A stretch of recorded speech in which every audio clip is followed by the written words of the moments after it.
Muito bom dia, bem-vindos. Estamos iniciando mais uma edição da série Conhecendo a Filosofia Espírita, momento em que destinamos as nossas interpretações ao Livro dos Espíritos, questão a questão. Estamos, da melhor forma tentando compreender para que possamos dar sentido às nossas vidas, aos acontecimentos e que aprimoremos aí constantemente os conhecimentos do mundo espiritual. Nós estamos na parte segunda do mundo espírita ou mundo dos espíritos. O capítulo ainda é o primeiro dos espíritos, falando sobre forma e ubiquidade dos espíritos nesse capítulo. A questão é a 88, que diz o seguinte: os espíritos têm forma determinada, limitada e constante? Ótima pergunta para discorrermos hoje. Antes de discorrermos, eu gostaria de lembrá-los que a Casa Raimundo Mariano Dias retorna, para você que quer se aprofundar mais, seja no Livro dos Espíritos, no Evangelho, nas obras básicas especificamente, no primeiro dia de fevereiro de 2023, a casa retorna com os grupos presenciais, com os grupos via internet, para quem preferir, para que possamos o máximo possível disseminar essa doutrina e buscarmos aí as nossas compreensões. Tá legal? A questão então 88 é essa questão que acabamos de dizer: os espíritos têm forma determinada, limitada e constante?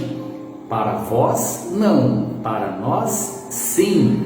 O espírito é, se quiserdes, uma chama, um clarão ou uma centelha etérea. E ainda tem o desmembramento da questão que diz o seguinte: essa chama ou centelha tem cor? A resposta: tem uma coloração que para vós vai do colorido escuro e opaco a uma cor brilhante, qual a do rubi, conforme o espírito é mais ou menos puro. Vamos então para as nossas interpretações de hoje. Muitos intentam saber se os espíritos têm forma. Preocupam-se com certos detalhes que escapam às suas possibilidades de analisar, de sentir. Eles não têm forma de maneira que une modo geral se concebe, por viverem em uma faixa diferente da vida física. Se tomarem alguma forma para se fazerem reconhecidos, podem mudar imediatamente, na hora que lhes for conveniente. Somente é, pois, uma força poderosa que a tudo transforma, com as bênçãos da sabedoria e do amor, conquistados através dos elos. Todavia, para Deus, o Espírito tem um esquema, tem uma forma idealizada, por Ele, digamos assim, imutável na sua constituição divina. A vida, principalmente do homem, é um eterno perguntar. E quem pergunta é porque desconhece as leis de Deus vigorando no universo grandioso.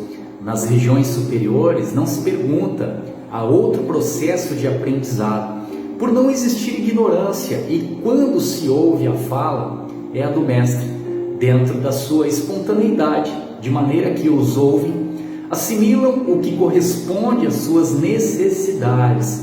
Há algumas diferenças no que tange os planos de vida.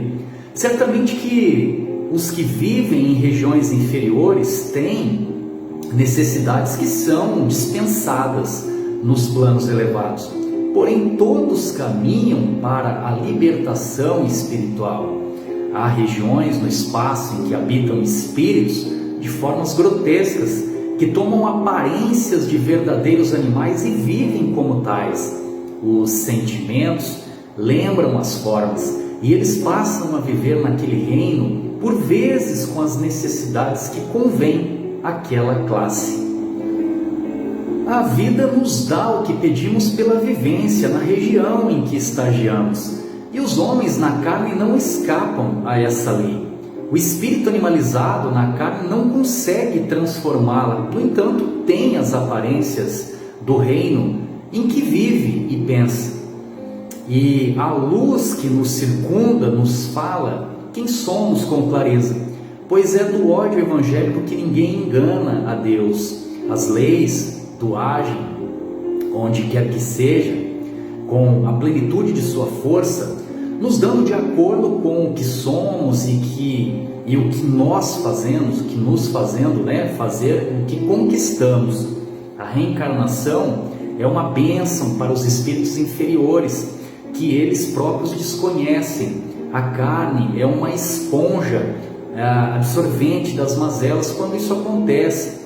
A carne, ela é um esconderijo, se não um conforto para os prisioneiros da consciência. É justo que abençoemos o mundo físico mormente, quando passamos a conhecê-lo na profundidade de seus objetivos. O corpo humano, para o espírito, é a bondade de Deus visível aos que não têm olhos para ver o que não se pode ver com os olhos da carne. Os espíritos não têm forma, sob o ponto de vista de forma como pensas, ou que nós pensamos habitualmente. No entanto, é uma chama divina, é uma luz que o dotou de todas as qualidades a serem desabrochadas, de modo a enriquecer a vida, lembrando o seu Criador. Não devemos parar de pesquisar as belezas espirituais, porém devemos fazer isso como processos de ensinamentos pelo Evangelho, estimulando todas as virtudes no centro do coração, para que essa luz seja um sol a fim de confortar-lhe a nossa consciência. Estas foram as nossas reflexões desta super terça-feira, mais uma sexta-feira em que, num período breve, tentamos discorrer sobre as questões do Livro dos Espíritos. Aproveito para desejar uma semana iluminada, uma semana de bênçãos, uma semana de serenidade, de pensamentos e confiança em Deus, lembrando que Ele sempre está no comando de tudo, mesmo diante das situações adversas. Grande abraço a todos e nos vemos na próxima terça-feira com mais uma edição da série Conhecendo a Filosofia Espírita.